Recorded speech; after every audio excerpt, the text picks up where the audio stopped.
Mrs. Kim stood on my porch holding one of my envelopes like evidence and said, "This came back." The word landed between us as if it were an order.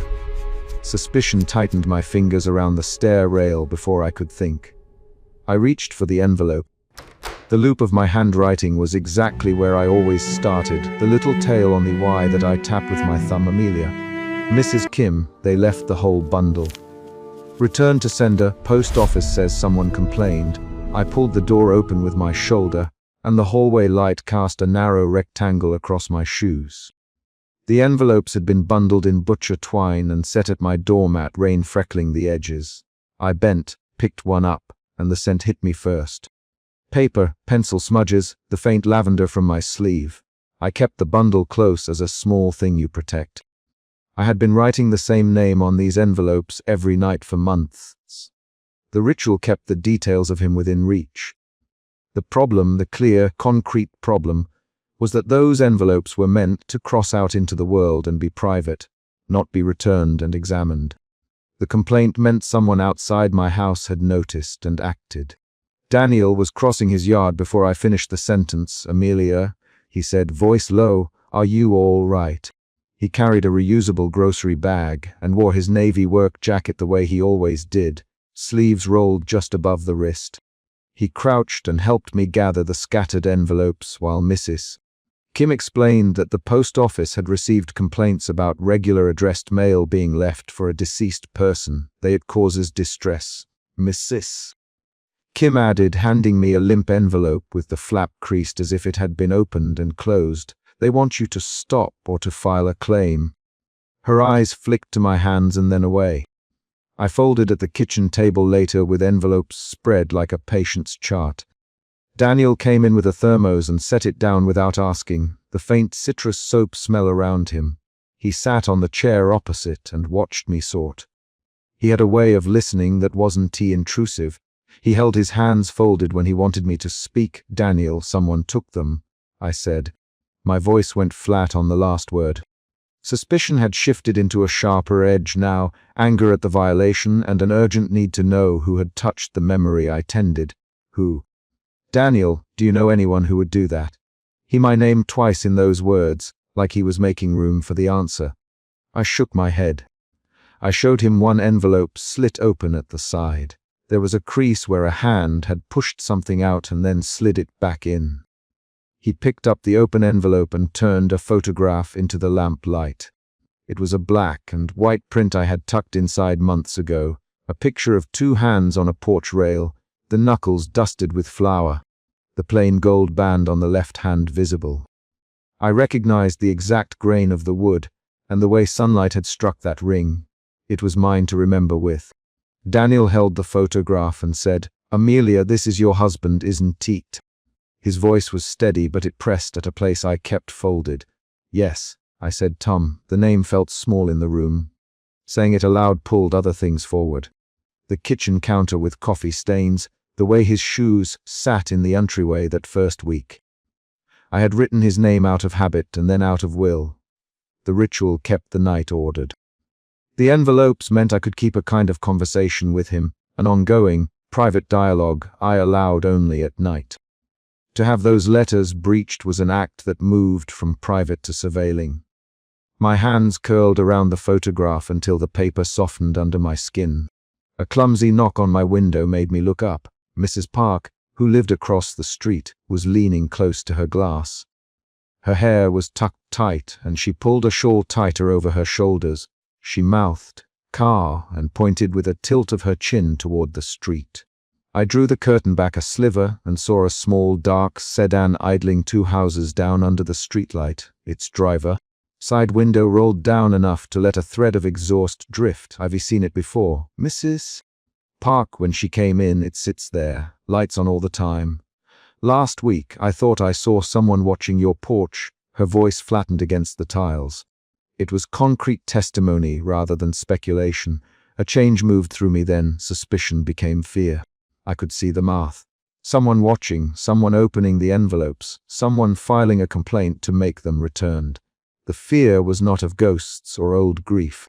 It was a pragmatic hands-on fear about who had access to my home and to the things I used to keep him present. I stood and walked to the window. The Sedan was gone. The street was a wet ribbon reflecting amber from the lamp. The evidence of eyes, however, remained. "Daniel, you could stop Amelia, or we can talk to the post office." His tone had a polite firmness that hid impatience. I heard the edge of an argument: stop and be safe, or continue and be vulnerable. My ritual had weight beyond what even I admitted. I could not stop writing his name each night without feeling I had folded him away. I could not let fear alone decide the terms of my memory. I set a stack of envelopes into a neat pile and tapped the corner of one the way I always did before writing. "I can't stop," I said. "Not yet. Not like this." My voice was small but exact. Daniel folded his hands and watched me, then let me help. "Let me figure out who filed the complaint, or keep watch the nights you go out." My name again. His offer was practical and quiet. He did not say that he would watch forever. He did not promise rescue, only presence. I accepted a cup of coffee and asked him to sit while I opened my ledger. The ledger was a narrow, worn notebook with dates and small notes about when I wrote and what I felt before I wrote. I used it to keep the ritual honest. We went through the envelopes slowly. Each one held the same elements. A short line written in the night light, the photograph tucked in some, a once received receipt from a meal or a ticket from a cinema. Most were simple: my attempts to name a day, and a small memory. Folded behind one photograph was a slip of paper I had not put there. The paper had a single typed line: "Stop." The paper was not handwritten. The font was tiny and mechanical. The presence of that sentence shifted the table. It was not merely that someone opened these. Someone deliberately sent a message. The emotion inside me pivoted. Anger rose again, thin and hot. Who gave themselves the right to order me to stop? Mrs. Kim and Mrs. Park both left with small gestures. Mrs. Kim patting my shoulder briefly. Mrs. Park offering an extra batch of muffins she said she had baked. Their actions were attempts to patch something they did not fully understand. Daniel sat with the note in his hand. "Did this come from the post office?" he asked.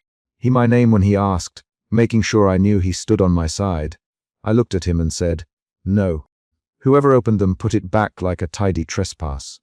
The folded edge is not from the machine. I could feel my jaw set. The anger moved into planning. I told Daniel I would go to the curb that night and test the mailbox, drop a single envelope and see if the car was there again. He nodded and stood to leave, but paused at the kitchen doorway. "If you go, Amelia, don't go alone to the curb.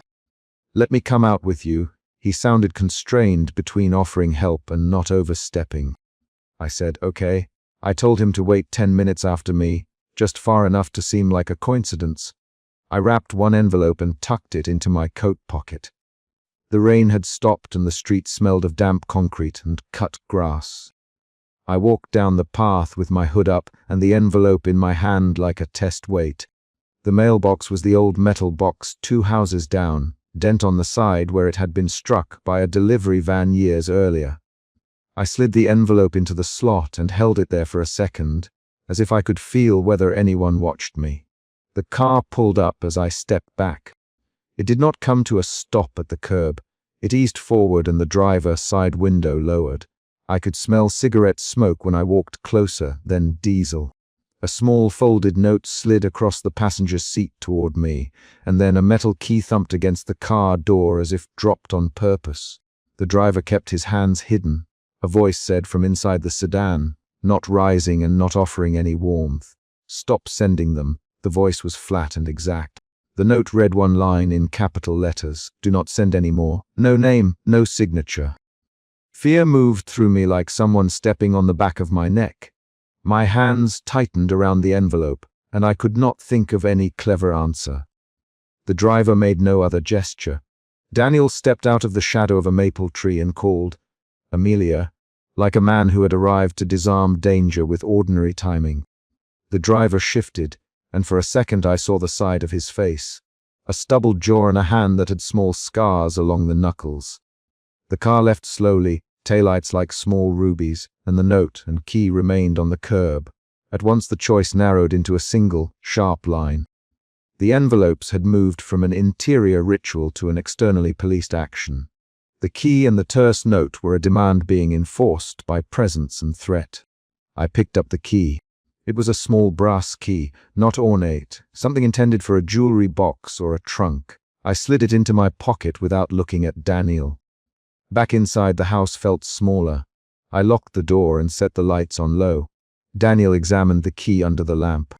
He held it by the ring the way he would hold fragile evidence. "Amelia, what is this key for?" And his voice had the clipped calm of a man trying to keep a conversation useful. I looked down at the worn leather journal in my lap, where I kept a list of things left behind, and then to the bedside table where Tom's old cedar chest sat with a small brass hasp.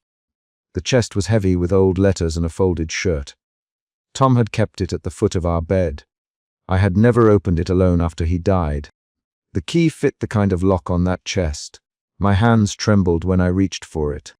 The fear inside me shifted again into resolve, quiet, deliberate. I could let the threat close my little rituals, let someone else decide when and how I mourned. Or I could meet the intrusion by confronting what they might be monitoring.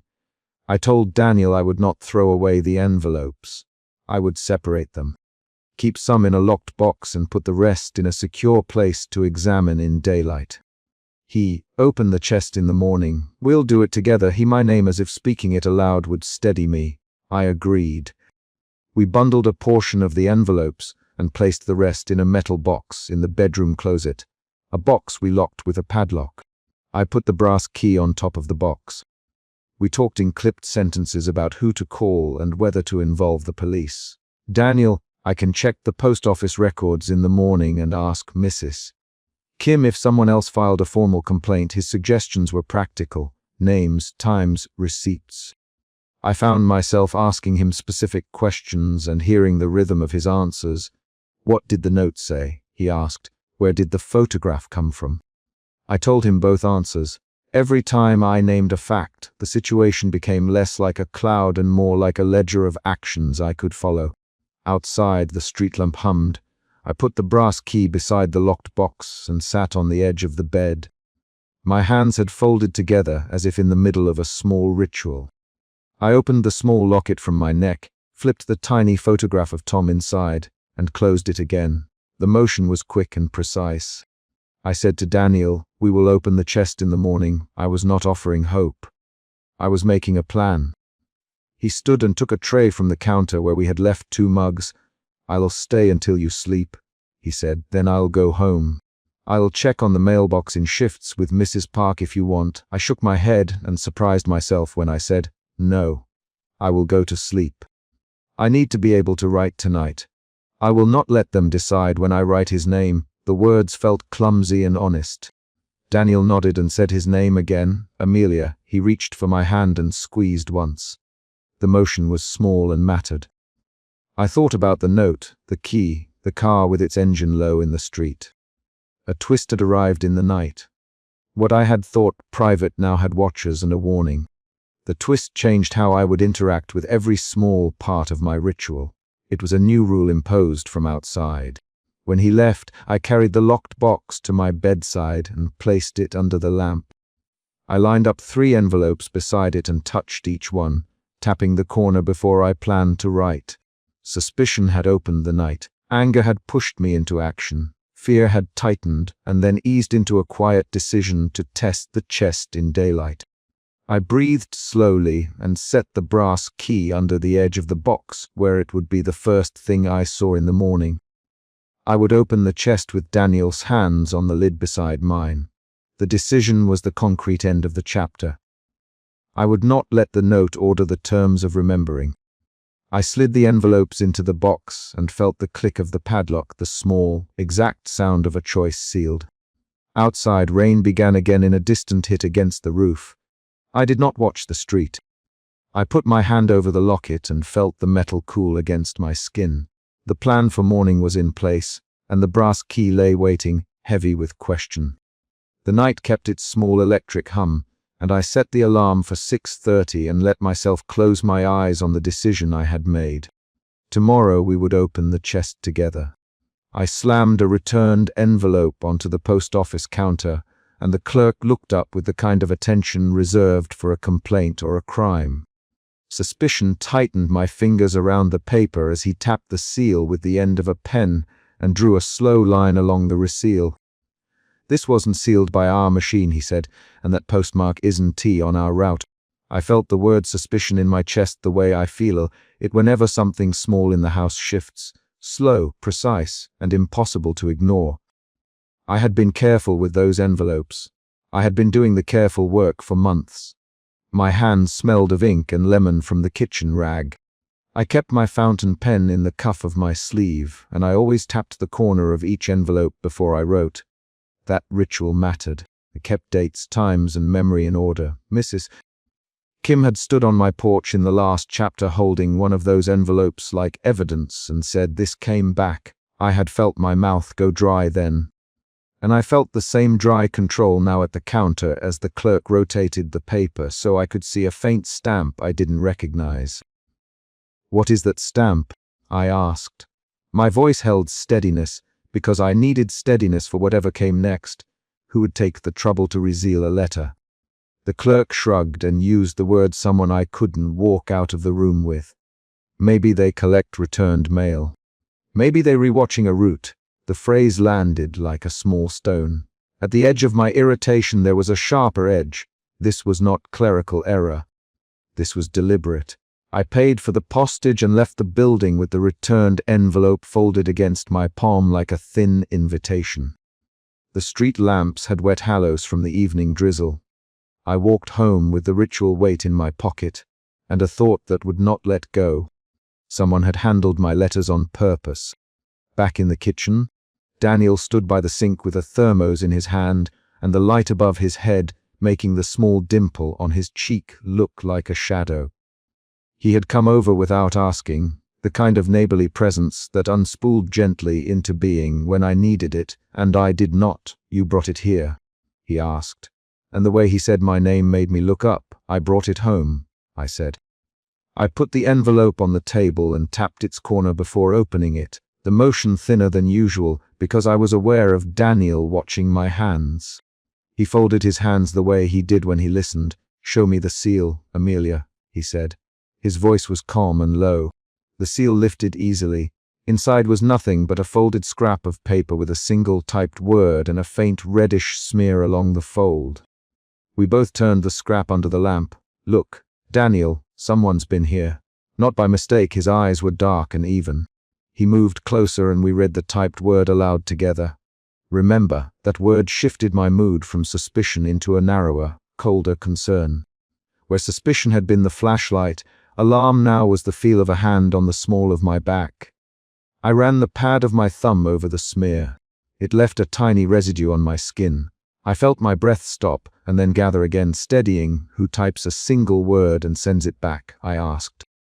The question needed an answer beyond conjecture. We checked the envelope's edges, the glue line, the postmark. The postmark looked like no route stamp I had seen. It was a residual blur with a partial circle. I set the paper down and laid my hand flat on the table. "Mrs. Kim saw one on my porch last week," I said. She picked it up, but that she felt watched while collecting mail. Daniel lifted his chin. "Then we start where Mrs. Kim saw someone. We go to the route." He left before dawn. He drove off with the canvas bag over his shoulder and the small silver ring catching the porch light. I stayed on the kitchen chair and opened my worn leather journal. I wrote a single line. Note the postmark. Then I folded the paper again the way I had seen, and I put it into a small box on the chair beside me. By mid-afternoon, Daniel returned with a man who said his name was Colloway and who smelled of rain and the metal tang of a brake shop. He was the off-shift carrier. He had dark circles around his eyes the way a man with a long route gets them. I saw a van parked near a string of houses north of Elm Street. He said, "It wasn't tea there the week before, and it wasn't tea there the day after." The driver moved boxes, stuff that looked like mail, north of Elm. I repeated because hearing the street name made the problem specific and possible to chase. "Did you see license numbers, faces?" I asked. Colloway shook his head. "No," he said. You know how it is, you notice a pattern and then it slips away. I felt an emotion shift creep up again. From alarm into tense resolve. The word suspicion had turned into action. I packed a small flashlight, the thermos Daniel left, and the envelope in a tote. Daniel and I walked the south hollow stretch he had indicated, checking mailboxes, looking at side streets. We spoke to a mailbox owner with a dog and to a man stacking recycling who remembered a white van with no markings. We found the storage facility at dusk. The boxes were stacked outside some units, empty pallets leaning against a chain link fence.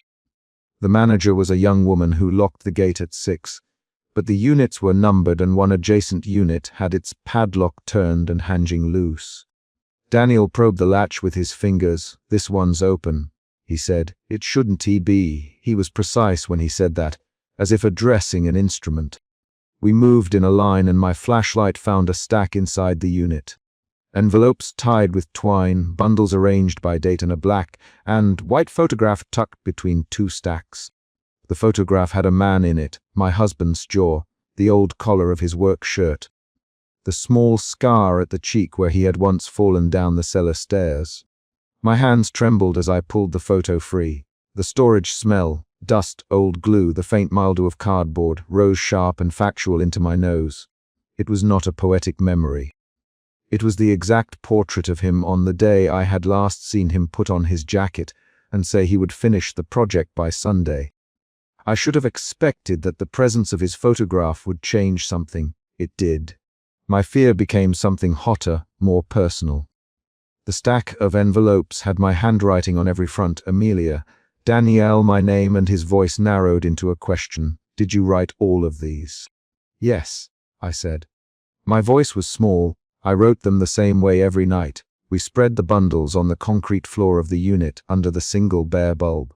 Someone had annotated dates on the fronts with a different hand, small loops and tight crosses. Notes circled phrases, tiny arrows that pointed to specific nights. The envelope on the very top had a tiny coffee stain on the corner and smelled faintly of cigarette smoke. A new edge of emotion arrived then.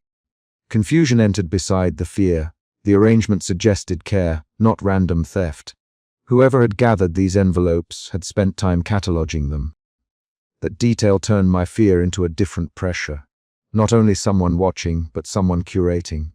I ran a fingertip across the handwriting that was not mine. The loops were precise, intimate in a way that made me pull back. We heard the storage corridor click as the office light came on. I turned and saw a familiar posture in the doorway, small, hunched, hands twisting the hem of her cardigan. Mrs. Kim. Her face had an open, worn look and the grocery bag she carried hung limp at her side. "I thought I was protecting you," she said before either of us could question her.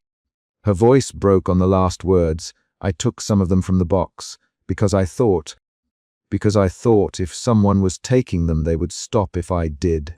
I didn't mean." Daniel stepped forward with his hands folded. "Mrs. Kim, did you bring these here?" he asked directly. She looked at the spread of envelopes and the photograph and then at me. "I put them in a locker down the street. I thought if I could keep them safe I could figure out who it was. I didn't tell you because I thought I'd spare you the worry. I watched the mail for you." I followed. Her admission landed like the sharpest thing in the room.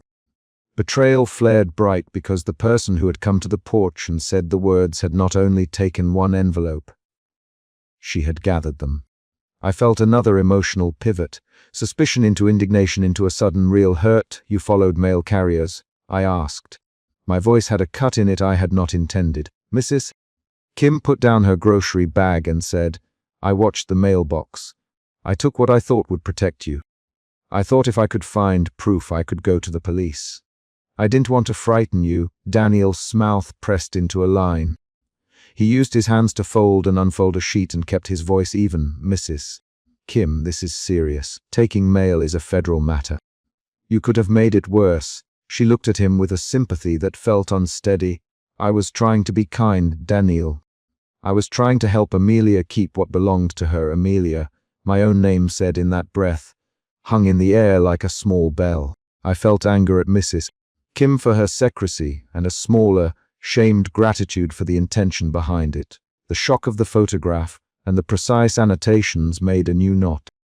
Someone had been close enough to my life to know dates and had kept a record. Who gave you the key? Daniel, and the question pushed the next move into motion. Mrs. Kim's fingers trembled and she produced a small key from the fold of her apron. The key was worn at the edges, like an object used often. I took it from the rack at the laundry where Mayor Park leaves his extras.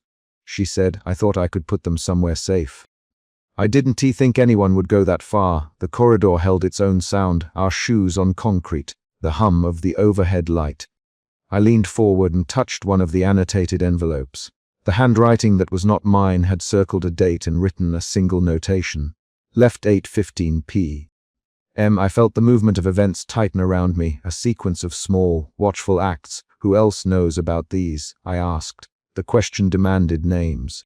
Mrs. Kim swallowed. No one. I told no one. I thought I could handle it. The room felt smaller. Daniel's jaw worked once. He looked from Mrs. Kim to the photograph and back. Amelia, we have to decide whether to go to the police or to follow the trail ourselves. There was a fracture in the plan I had trusted. If Mrs. Kim had been watching and collecting, then someone had been watching her. If someone had the time to curate the envelopes, the person might be closer than we thought. My suspicion shifted again, this time to a sharp, active distrust that asked for a plan. I closed my hand around the photograph. I thought of the ways I had kept the ritual. The same ink, the same time, the same tap on the corner. The pattern had been there for months and someone had answered that pattern by making a record. I felt my throat tighten but controlled the way I spoke. We catalogue what we found, and then we lock it away somewhere different, I said. We do not let this sit in a rental unit where anyone can walk in. Daniel nodded. We take pictures. We make a list. We get the dates and compare them to delivery routes. Then we go to the station with evidence. Mrs. Kim stepped back and put both hands flat on the lip of a crate where the envelopes lay. I thought I kept you safe, she said again. Her voice had details now. The specific nights she had sat on a bench by the mailbox, the exact way she had watched the carrier's blue jacket. She named small facts. The color of the van, the license plate partial she could remember. Those facts changed her from a secretive neighbor into an active participant whose choices had real consequences. The argument that followed was short and fast. Daniel insisted on evidence. I wanted the truth. Mrs. Kim wanted to protect. We spoke in clipped sentences. We need to know who else had access to those units. Daniel, we need to know whether anyone else touched those envelopes. We have to stop anyone from reading them, I said. We have to secure them now. You should have told me, Mrs.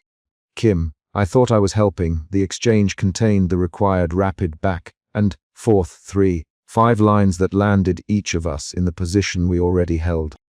We gathered the envelopes into a new box in the storage office under the flickering overhead light. Daniel took photographs. I made a list of dates. Mrs. Kim wrote down each detail she remembered and then folded the paper into her apron. At one point I looked at her hands and saw the skin on her knuckles, the small callus near the thumb, where she had once been a seamstress. That domestic fact changed how I heard her apology. An unexpected, specific twist came after we had catalogued the envelopes. Tucked behind a stack was another photograph, not of my husband, but of Mrs. Kim herself, younger, standing in front of a low table with a crowd around her. On the back someone had written, Collector, 2009. The handwriting matched the notes on the envelopes. My breath stalled. The record suggested not only watching but an earlier pattern of collecting for reasons we hadn't understood. The revelation rewired what I thought I knew. Mrs. Kim had a past with collecting small things, perhaps secrets, perhaps memories. I felt my reaction divide. Part of me wanted to be angry that she had hidden that past. Part of me, less sensible and more foolish, wanted to ask why she had kept that photograph for so long. But there was no time for that now.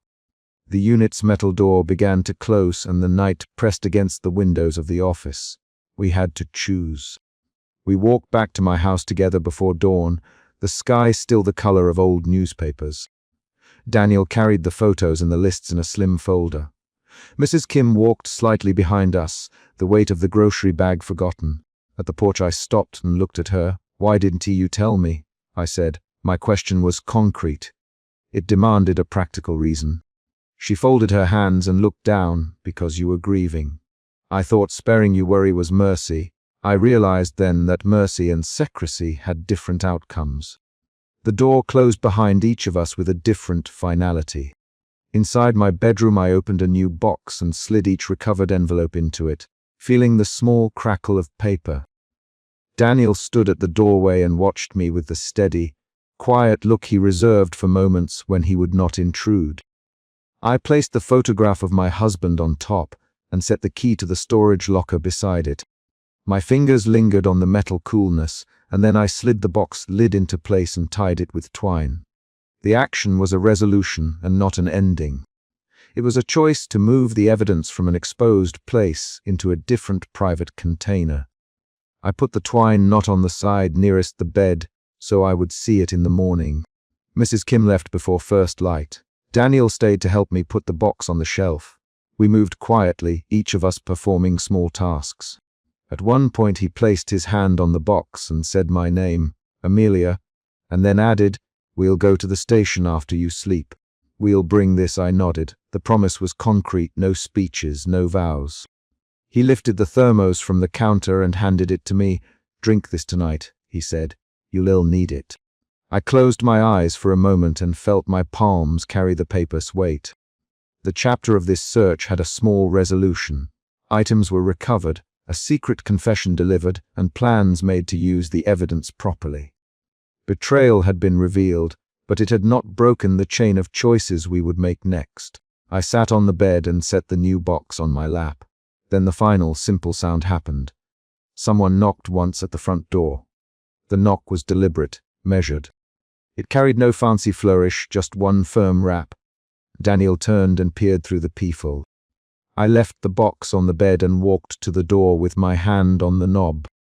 The lock clicked when I turned it, and the porch light cut a narrow square across the hallway floor. That single knock was the chapter's closing beat, an action that demanded a decision and would lead directly into what came after. An envelope lay on my doormat when I opened the door. It was face up, the name written in a hand that was not mine.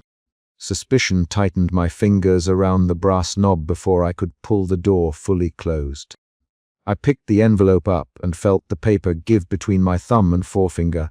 Not the stock I usually bought, not the indentation my pen left when I addressed it. The mailbox lid hung crooked on its hinge. The lock showed a thin scrape. I told myself I would not panic, and the word suspicion sat there while I checked the porch light and the small black patch of wet footprints along the step. I carried the envelope inside and kept my movements precise. I pressed the folded flap flat with the heel of my hand and inspected the name. The loop of letters did not match my habit of starting on the lower line. Daniel's number was in the top right pocket of my phone. I called him without another thought. "Daniel," I said, and my voice came out smaller than I meant. "There's an envelope on my mat, and the mailbox looks forced." He answered in 2 rings. "I'll be there in 5, Daniel." His voice was low. He always sounds like the rain's already started. "Lock your door." The order was quiet and direct and settled some of the edge within me. I put the odd envelope on the kitchen table between my worn journal and the closed locket and waited for the neighbor who had a way of moving through my life like a measured step. I have kept this ritual for months. Every night, I addressed an envelope with the same name, the same ink, the same pressure, the same tiny curl at the end of my T. That habit grew out of one day that had no habit at all. A returned envelope pressed into Mrs. Kim's hand on my porch and her voice saying, "This came back." I slammed a returned envelope on the post office counter the next week, and the clerk traced the seal with a pen. Those 2 moments shaped the careful rules I now follow. 1 envelope per night, the same paper, the same pen, no stamps mailed from the same machine that reseals. Tonight the scraping on the mailbox and the unfamiliar hand on my mat changed the rule again. Daniel appeared 10 minutes later, dark jacket on, hands empty but ready. He crouched near the mailbox and ran a gloved finger along the scrape, Someone used a key or a knife, he said. Either way, they wanted the things inside. My name when he spoke it, soft and steady. Amelia, did you leave any envelopes out earlier? I shook my head and heard my breath under the porch roof. His eyes flicked to the door, then to the street. He moved toward the curb where the wet footprints stopped under the lamplight. We checked for cameras on a neighbor's fascia and peered under hedges for further prints while the neighborhood slept.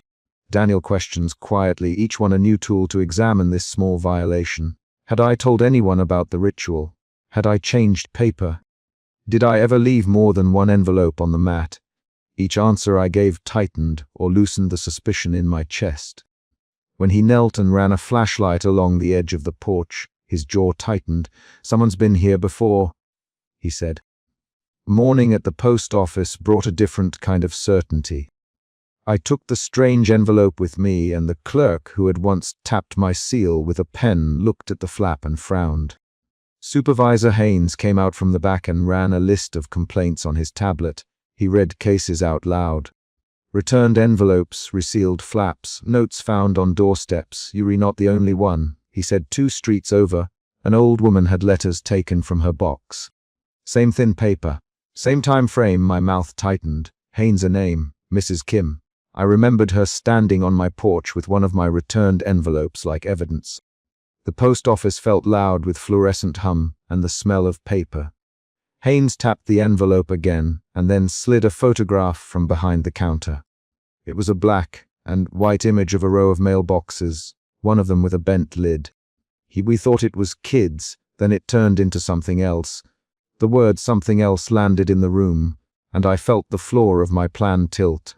Do you know a mail carrier, Rosa? I asked. Yes, Haynes. She reports odd pickups on late rounds. The next external beat occurred when Rosa herself came forward from the sorting room. She recognized my handwriting from the sample I had once left with the clerk. Rosa's face was weathered and direct. I noticed a pattern. She told me someone takes envelopes at night, sometimes leaves a folded note. I alerted Haynes because I worried it might escalate. She smoothed the edges of the strange envelope with both palms as if testing its weight. You always drop them in the box? She asked. Her voice carried the rhythm of someone who had walked this route every day for years. I explained the ritual without drama. The rhythm that kept grief in a narrow lane, the exact paper, the pen I buy from the same stationery store on Maple. Rosa nodded with that small, private look of someone who understood a practice born of loss. Back home, a folded note slid under my door, materialized like a second wound. The paper was creased sharp and small. The message inside read, "Stop sending them. We see you at night." No signature. No explanation. I held the note against my palm and felt the heat of my skin where my hand had trembled. Daniel had already positioned a kitchenette chair against the inside of the door. You didn't answer that, he asked. His voice was brisk. No, I said. I wanted to know if you saw anything on your rounds. He didn't press. Instead, he moved through the house in quick, useful motions, checking windows, drawing blinds, making the lamp by the kitchen table a single pool of light. We decided to set a trap the way people set quiet things back into motion. Carefully, with small risk and more hope than I liked to admit. Daniel suggested a decoy. Make one envelope tonight that looks like the others but contains nothing you need, he said. Put it on the mat. Sit in the kitchen where you can see the porch, and I'll take my van around the corner. Rosa will be on the walk later. If someone comes, we catch them in the act. His plan was direct and required me to trust him with the ritual I had always performed alone. That trust shifted my suspicion into a prickly fear and then into a cautious willingness to be disturbed. Preparing the decoy, I wrote a name the way I always do, but the pressure in my hand betrayed the steadiness I kept for months.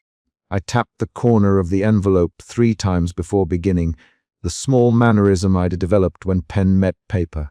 Daniel moved my kitchen chair so it faced the window and handed me a thermos of coffee. If it's someone dangerous, call me, he said. Daniel, I will.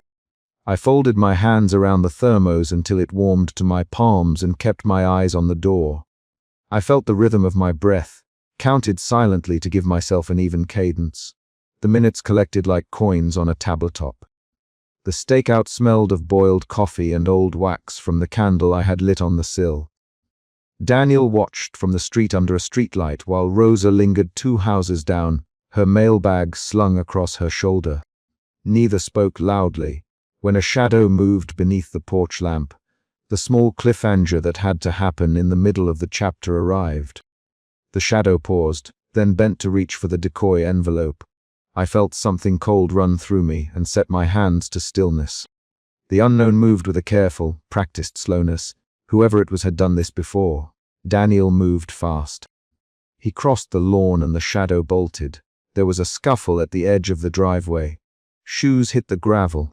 Rosa shouted the address and someone swore, a rough, surprised expletive that sounded older than the street.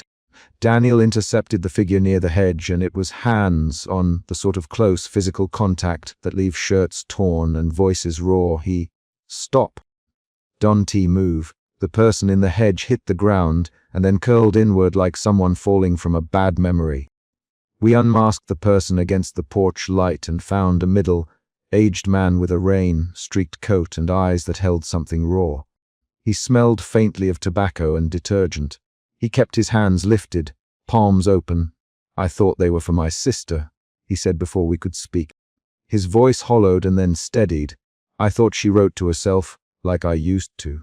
I thought I was keeping them safe." Daniel called out the man's name when Haynes arrived with a flashlight. "Robert, is that you?" Haynes hesitated and then said, "Robert Mills.